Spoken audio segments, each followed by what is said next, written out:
अध्यक्ष महोदय, पूज्य बाबासाहेब आंबेडकरांनी अतिशय संघर्ष करून लागण तेवढे कष्ट करून अध्यक्ष महोदय बाबासाहेबांना कधी आमच्या शरीरात स्वतःच्या शरीरात जात दिली नाही। मला बाबासाहेब आंबेडकरचं एक वाक्य अजूनही मनात कोरून ठेवलं अध्यक्ष महोदय। अध्यक्ष महोदय बाबासाहेबांना हे म्हटलं का होय पहिले भारतीय नंतर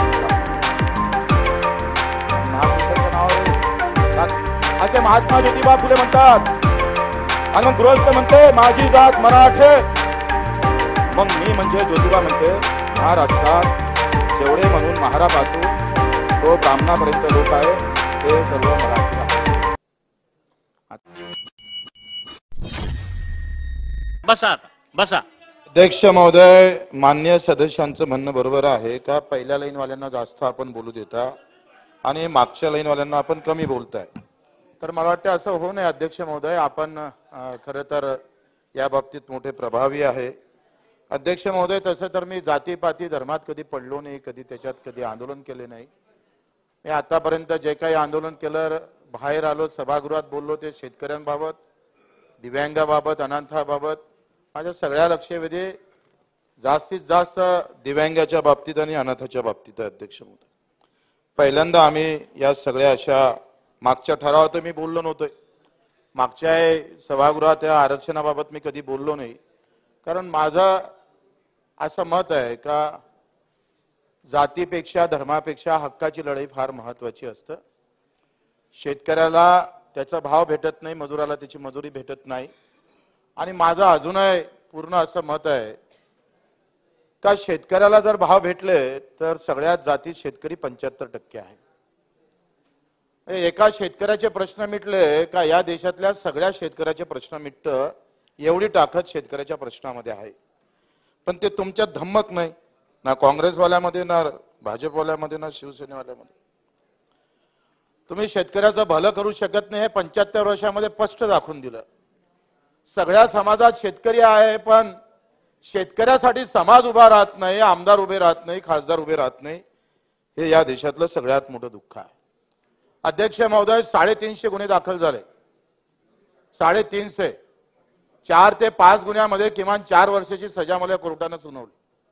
आम्ही धडक मारायचं बिलकुल, आणि अजूनही ठोकतोय धरून, काही विषय नाही आहे अध्यक्ष महोदय। एक लक्षात घ्या का हा देश आम्ही पाहतोय, म्हणजे मध्ये कधी कधी विचार येतं का आपण जातीपाती धर्मामध्ये पडायचं का नाही पडायचं, पण काल एक वाचण्यात मध्ये आलंय, जॉर्ज फर्नांडिसचं भाषण आलं, त्यांनी मस्त सांगितलं, त्यांनी सांगितलं का जन्म झाला का माणसाला जात आणि धर्म चिटकतं आणि तो मरेपर्यंत कायम राहतं, त्याची जात जात नाही आणि धर्म त्याच्यातून काही सुटत नाही। आणि म्हणून लोक असं म्हणतात का जातीवर जात सोडू नका, पण जातीवर वाद करू नका। जात कोणच सोडली नाही पाहिजे, कारण जन्मतापासून ते लागतं आणि मरेपर्यंत ते टिकतं, तसं ते पॉयझन आहे। कष्ट करणाऱ्या, काम करणाऱ्या शेतकरी शेतमजुरासाठी ते विषच आहे। शेतकरी म्हणून कष्टकरी म्हणून त्याच्या बाजूने कधी हे सभागृह ज्यानं बांधलं असेल ना अध्यक्ष महोदय, हे सभागृह ज्या मजुरानं बांधलं त्या मजुराला 100 रुपये रोज होता, मी काढले सगळी माहिती। आणि हा इंजिनियर जेव्हा आम्ही पाहतो या सभागृहाला लक्ष देत होता, पुरत होता वळसे पाटील साहेब, त्याला त्यावेळेस 800 रुपये रोज होता, इंजिनियरले 800 रुपये रोज, आणि ह्या सगळ्या कष्ट करणाऱ्या मजुराले 100 रुपये रोज। हे लुटीचे तंत्र आहे। जो ज्यादा कष्ट करेगा उसको लुटना है और जो कम मेहनत करेगा उसको देना है। श्रीमंतांना अधिक श्रीमंत व्हावं आणि गरिबांना अधिक गरीब व्हावं, आणि मग गरिबांना श्रीमंताच्या घरी भांडे घासावं, अशी अवस्था आहे। ही व्यवस्था आहे सरळ सरळ, आणि या व्यवस्थेला तोडण्याची ताकद तुमच्या आमच्यामध्ये नाही आहे, म्हणून ही व्यवस्था आम्ही पाहतो आरक्षणावर येऊन आम्ही आता आमची पोळी भाजणार आहोत। याच्यात नेते मोठे होणार, पक्ष मोठा होणार, आणि कार्यकर्ता भस्म होऊन जाईल, पेटून जाईल। अरे मोठे मोठे कार्यकर्ते, मोठे मोठे मंत्री महोदय जर आम्ही पाहतोय का द्वेष निर्माण करणारे भाषण जर करत असेल तर कसं होणार आहे अध्यक्ष महोदय? अध्यक्ष महोदय, पूज्य बाबासाहेब आंबेडकरांनी अतिशय संघर्ष करून लागण तेवढे कष्ट करून अध्यक्ष महोदय बाबासाहेबांना कधी आमच्या शरीरात स्वतःच्या शरीरात जात सुरू दिली नाही. मला बाबासाहेब आंबेडकरचं एक वाक्य अजूनही मनात कोरून ठेवलं. अध्यक्ष महोदय, अध्यक्ष महोदय, बाबासाहेबांना हे म्हटलंय का होय मी पहिले भारतीय आहे नंतर सुद्धा भारतीय आहे. आम्ही महापुरुषाच्या नावावर जात लावून देतोय, एवढे नालायक निघालोय. पेटून द्यायला पाहिजे सगळ्यांना. खरं तर पुतळा लावला, पुरुषाचे फोटो लावले का तो त्या जातीचा. आणि बाबासाहेबांच्या पहिला पुतळा अध्यक्ष महोदय माधवराव बागल कोल्हापुरात पहिला पुतळा बाबासाहेबांचा एका मराठ्यानं उभा केला. याचा आनंद आहे, गर्व आहे. अध्यक्ष महोदय, महात्मा ज्योतिबा फुलेंचा फोटो इथं आहे. बोलतोय मराठ्यावर बोलतोय. तुम्ही आंदोलन काही कुचकुच करू नका. अध्यक्ष महोदय, महात्मा ज्योतिबा फुलेंना पहिली शिवजयंती शुभाची कुठे जातीपातीचा कुठे विषय नाही. महाराष्ट्र कसा होता त्या महासंत सगळ्या महापुरुषांना आम्हाला दाखवून दिला. अध्यक्ष महोदय, पहिली शिवजयंती महात्मा ज्योतिबा फुलेनं या महाराष्ट्रात सुरू केली. जातीपातीचे बंधन तोडत महात्मा फुलेनं पुन्हा दाखवून दिलं का कुठलाही महापुरुष एका जातीपुरता धर्मापुरता राज्यापुरता मर्यादित नसतं, तर त्याचा छाप सगळ्या जगावर पडत असतं. तसा हा महाराष्ट्र होता. पण महाराष्ट्राला काय काळीमा लागतंय मला समजत नाही. अध्यक्ष महोदय, आपण पाहतोय का काही सभा मी ऐकल्या आणि त्या सभेमध्ये एक जण असा म्हणतोय, नाव घेत नाही मुद्दा म्हणून, अधिक जातीवर जाण तुम्ही, 160 आमदाराला आम्ही पाळू. 160 आमदाराला भाषा आहे. या पद्धतीने मोठे नेते जर बोलायला लागले, एखाद्या सामान्य कार्यकर्त्याने बोललं ठीक आहे. काही उदाहरण दिलं जातं का त्या समाजाचा होता म्हणून तुम्ही एकमेकावर आरोप करा व्यक्तिगत, ठीक आहे, पण समाजावर जाऊन आरोप करा तर राख लागेल ना महाराष्ट्राला. कोण वाचवून याला? अरे आम्ही समजदार आहोत. इथं असणाऱ्या लोकांना जर जातीवर बोलणं सुरू केलं, तुम्ही एका गुलाबराव मी तुम्हावर बोललो, तुम्ही माझ्यावर बोलले, ठीक आहे, पण तुम्ही ज्या दिवशी जातीवर बोलायला लागाल, मराठ्यांनी असं केलं, आमच्या मशानभूमी अडवल्या, आमचं असं केलं, आमचे तसं केलं, अशा पद्धतीनं बोलताय तुम्ही. असे तर कित्येक उदाहरण सापडत. गावखेड्यामध्ये अशी उदाहरण सापडत नाही. एकमेकाचं पण कुणी जिथे जे जात भारी असतं ते अन्याय करत असतं त्या गावामध्ये. हे तर सत्य आहे. ते नाही व्हायला पाहिजे पण सत्य आहे. मला वाटतं खोटं असेल तर मला सांगितलं पाहिजे. पण अशा प्रकारचा भास आणून देणं जणू काही मराठे म्हणजे आम्ही पाहतोय अध्यक्ष महोदय का जसं काही अन्याय करणारी जमातच तो उभी केली. अशा प्रकारची अवस्था जर निर्माण करत असाल तर ते चुकीचं होईल. अध्यक्ष महोदय, राजकारण होईल हो, तुम्ही मुख्यमंत्री व्हाल, पण विष पाजून मुख्यमंत्री होऊ नका. अमृत पाजून व्हा. ते नाही होता येतं. आणि अध्यक्ष महोदय, अशा प्रकारचे हे कारस्थान थांबले पाहिजे. घरं जाळले त्याचा निषेधच केला पाहिजे, अंदर केलं पाहिजे, बेभान ठोकलं पाहिजे त्यांना. घरं जाळापर्यंत ज्याचे हात जात असेल ना ते हात पाय तोडून टाका. अध्यक्ष महोदय, पण मला वाटते एकाय माणसानं इथे उल्लेख केला नाही, 50 मराठ्यांच्या पोरांनी आत्महत्या केल्या. योगेश नावाचा पोरगा PhD झालेला होता. मी त्याच्या घरी गेलो तर फक्त डोळ्यात पाणी होते, फक्त डोळ्यात पाणी होतं. त्याच्या बापानं आत्महत्या केली होती. घर पळाले झालं होतं अंगावर. शिकून आता नोकरी लागत नाही म्हणून तो आखरी एकतर कापसाले भाव भेटत नाही. मराठवाड्यातला जर भाग पाहिला तर अतिशय दुष्काळी भाग आहे. ना पाण्याची सोय आहे, ना कुठल्याही प्रकारची व्यवस्था आहे. सगळ्याच समाजाची, तेली माळी कुंभी धनगर असं नाही मी म्हणतोय मराठ्याचीच व्यवस्था आहे. सगळ्याच समाजाची तिथली अवस्था वाईट आहे. आपण पश्चिम महाराष्ट्रात गेलो तर किमान पाण्याची व्यवस्था आहे, आणि इकडे आलो तर मराठवाड्यात मात्र साधी पाण्याची व्यवस्था पण तिकडे नाही आहे. आणि मग अशा अवस्थेमध्ये आरक्षणाचा आधार पकडला आणि ते भेटत नाही म्हणून आत्महत्या केली. 50 जणांच्या आत्महत्या झाल्या. घरं जाळले आम्ही 10 डाव ठासून ठासून सांगतोय आणि 50 आत्महत्या झाल्या त्याच्यावर एकही कोणी बोलत नाही याचं दुःख आहे। एवढे जातीवादी जर सभागृहात आम्ही राहत असन तर या सभागृहाचं पवित्र कसं राखलं जाईल अध्यक्ष महोदय? अध्यक्ष महोदय आपण पाहतोय हो या जगातलं पहिलं मी पाहिलंय उपोषणावर लाठीचार्ज पाहिला कधी? आंदोलन झालं असा मोठा लॉंग मोर्चा निघाला कुठेतरी गोटमार झाली आम्ही पाहतोय पण बसलेल्या ठिकाणावर लाठीचार्ज होतोय। मी जरी सरकारमध्ये असलोय तरी सत्य महत्वाचं असतंय आणि मग हे दुःखद गोष्ट नाहीये, ही वाईट गोष्ट नाहीये। नाही उचलले असते, नाही जबरदस्ती केलं असतं, काय फरक पडला असता? पण उचललं आणि तुम्ही त्याला हवा दिली। द्यायची होती का दिली तपासलं नाही पाहिजे कोणी पण असेल। कोणाला बदनाम का होतंय का तुमच्या बाजूने गृहमंत्री बसत असन आणि तुम्ही म्हणत असाल का घर कसे पेटले? हे कसं काय कसं चालणार? तुम्ही असं म्हणत असाल तुमच्या बाजूने अर्थमंत्री बसते आणि तुम्ही म्हणता ओबीसीला बजेट दिलं नाही, मग का आलू शिल्लक काय तिथं? अरे ठाम माना त्या कॅबिनेट मध्ये तोडफोड करा। ही भाषा कॅबिनेट मधली आहे, ही भाषा आम जनतेतली नाही आहे, लक्षात घ्या। आणि असं सांगून जर आपण पेटवा पेटवी करत असेल तर चांगलं नाही आहे। अध्यक्ष महोदय मी मराठा हा शब्द हा एका जातीचा नाही, मी स्पष्ट बोलणारा माणूस आहे। आपण जर पाहिलं पंजाब सिंधू गुजरात मराठा, पंजाब सिंधू गुजरात मराठा, मग मराठा जर एका जातीचा आहे तर जनगणनेमध्ये ह्या मराठा काढला पाहिजे।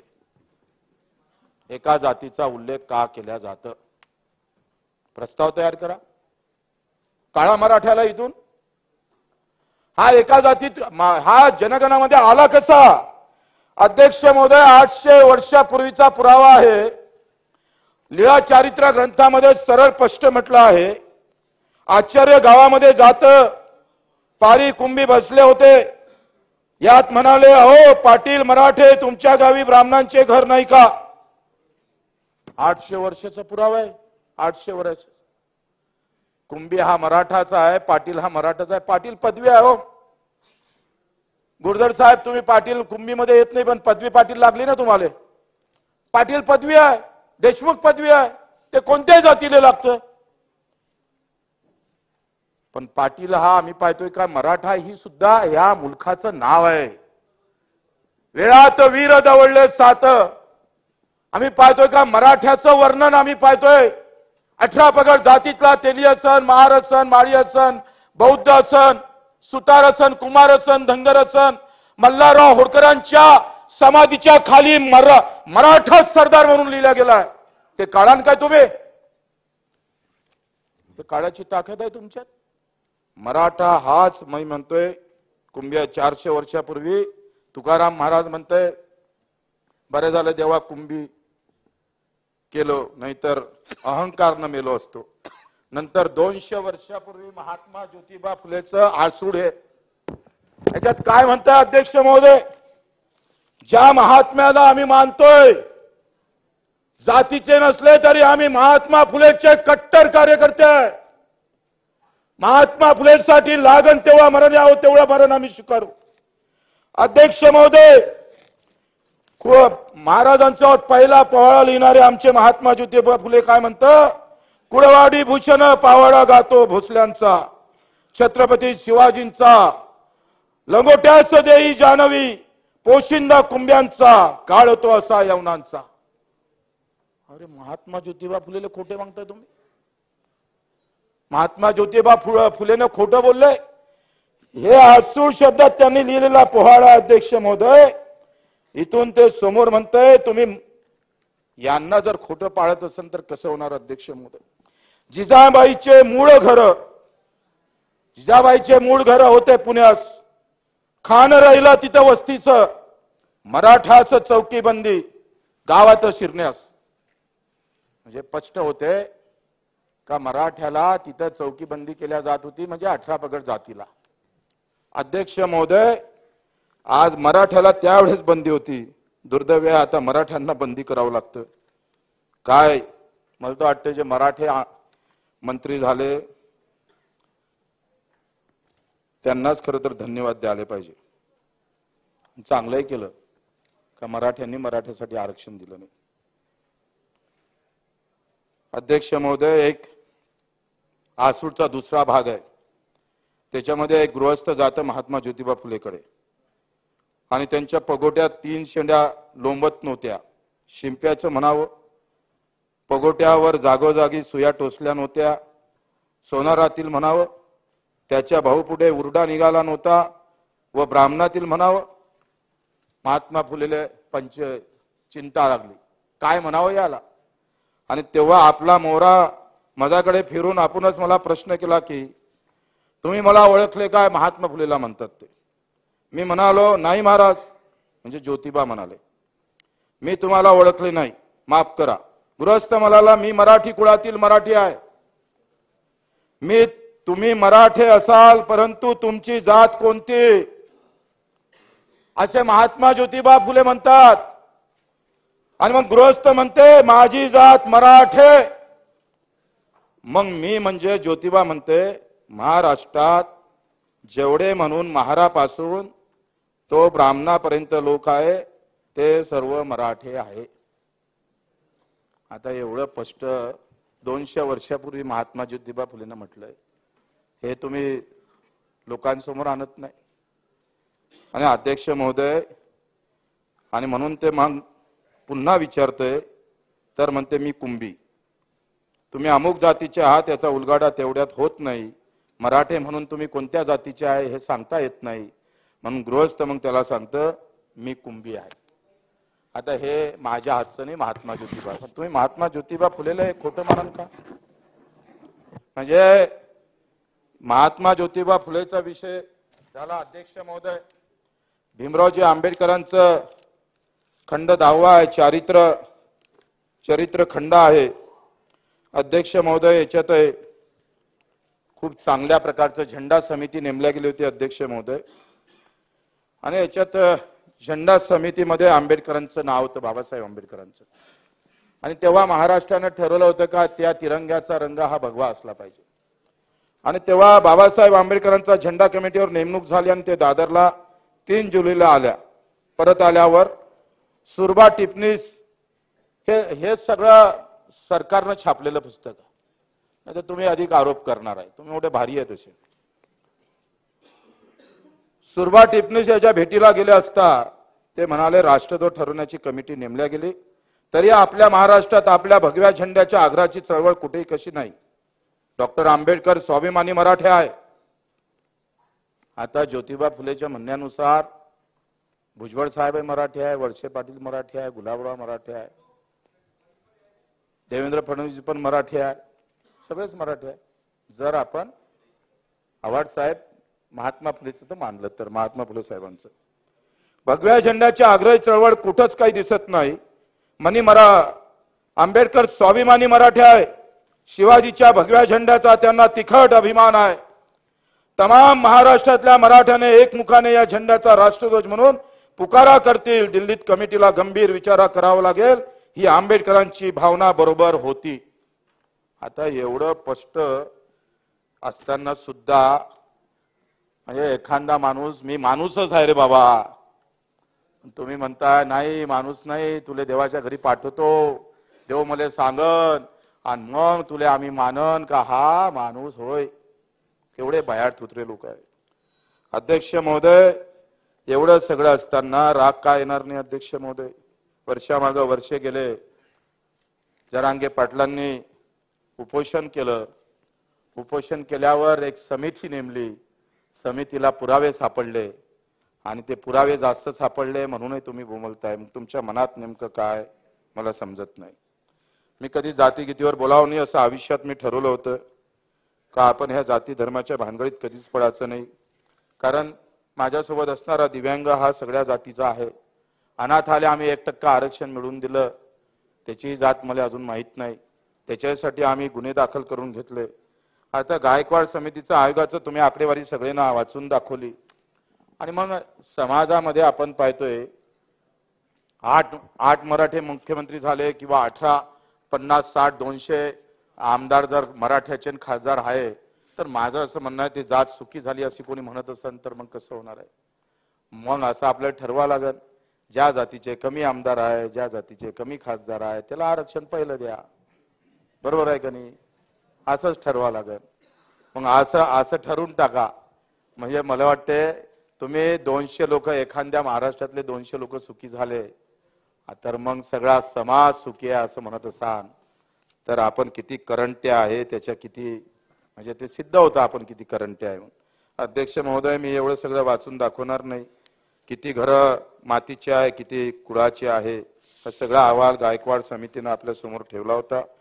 अध्यक्ष महोदय, काही आकडेवारी सांगितलं जातं.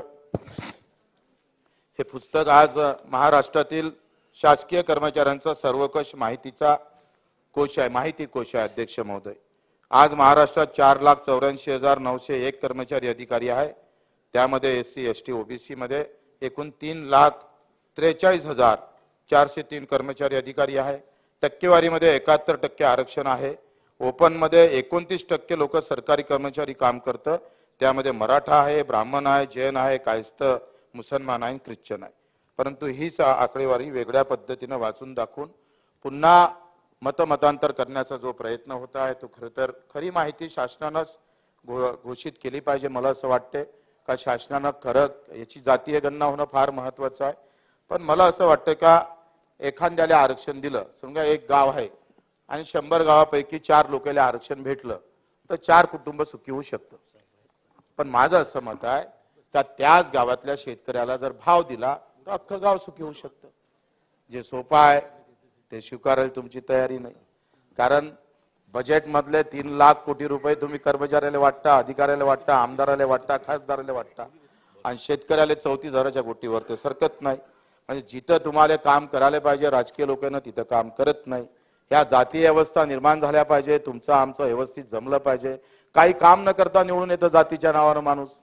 बरेच आमदार असे आहे का तिकून दुसऱ्या समाजाचा उभा राहिला का इकडे दुसरा आला का काही काम न करता आपोआप निवडून येणारी जमात, असे काही आमदार आहेत का त्याला काही कामच नाही करावं लागत, काहीच काम करावं लागत नाही. जात आणि धर्म म्हटला, अरे मुसलमान खतरे में है, हिंदू खतरे में असं म्हटलं का मत धडाधड भेटून जातं. खत्र्यात मुसलमान येत नाही, हिंदू येत नाही, नेता खत्र्यात येतं आणि आम्हाला चिवत्या बनवत राहतात. हे सगळे धंदे आपले चालू आहे. आपला बिचारा जातीपाती पेटत राहते, त्याला वाटते जेवण आपलं काहीतरी. म्हणून मी या माध्यमातून जरांगे पाटील साहेबांना विनंती करतो, बा व्यक्तिगत टीका करू नका, चांगलं नाही आहे. कारण तुम्ही एका समाजाचा प्रश्न घेऊन निघाले, कोणी काही बोलू द्या पण कोणावर टीका करू नका. हात जोडून त्यांना या सभेतून विनंती करतो. आखरी एखादा नेता बोलला का त्याचे परिणाम समाजावर भोगा लागते आणि आपण सुद्धा जे काही मोठे माणसं असेल त्यांनी सुद्धा व्यक्तिगत कोणाची टीका टिप्पणी न करता मला वाटतं आपापल्या पद्धतीनं चांगल्या मार्गाने आपण भांडलो पाहिजे. आता तुम्ही एक सांगा, मराठवाड्यात आरक्षणाचं, कोकणात पश्चिम महाराष्ट्रात मराठ्याच्या आरक्षणाचं जास्त राहिला नाही. खानदेशामध्ये पण सगळे कुंभी झाले, विदर्भात पण सगळे कुंभी झाले. मग राहिलंय पश्चिम महाराष्ट्रातलं, कोकणातलं तर काही विषयच नाही आहे. आणि राणे साहेबांना सांगून दिलं आम्ही 96 कोटी आहे, तर त्याच्यासोबत किती मराठी आहे त्यांना सोडून द्या आणि बाकीचे किती आहे ते मोजून घ्या. आता जर आपण पाहिलं तर पूर्ण मराठवाड्यात 8 जिल्हे आणि 8 जिल्ह्यामध्ये जर आपण पकडलं तर एका जिल्ह्यामध्ये 4 लाख कुटुंब असतं. 4 चौक 16 लाख, 16 लाखच असेल. आता 4 लाख गुणिले 8 चौक 32 लाख, 32 लाखाचे अर्धे मराठे पकडा तिथं असेल, म्हणजे राहिले किती? 16 लाख. 16 लाख गुणिले जर आपण एकंदरीत म्हातारे गुथारे सोडले तर 50-60 लाख मराठ्याचा हा विषय आहे. पण एवढा आपण अंगावर घेतला का आता महाराष्ट्र कधी कधी झोप लागत नाही, चिंता लागतं का कधी जातीच्या नावानं जर घर पेटले तर मग हा छत्रपतीचा, हा शाहू महाराजाचा, हा ज्योतिबांचा, अहिल्याबाई होळकरांचा हा महाराष्ट्र उद्या कोणत्या तोंडानं तोंड दाखवून देशाले.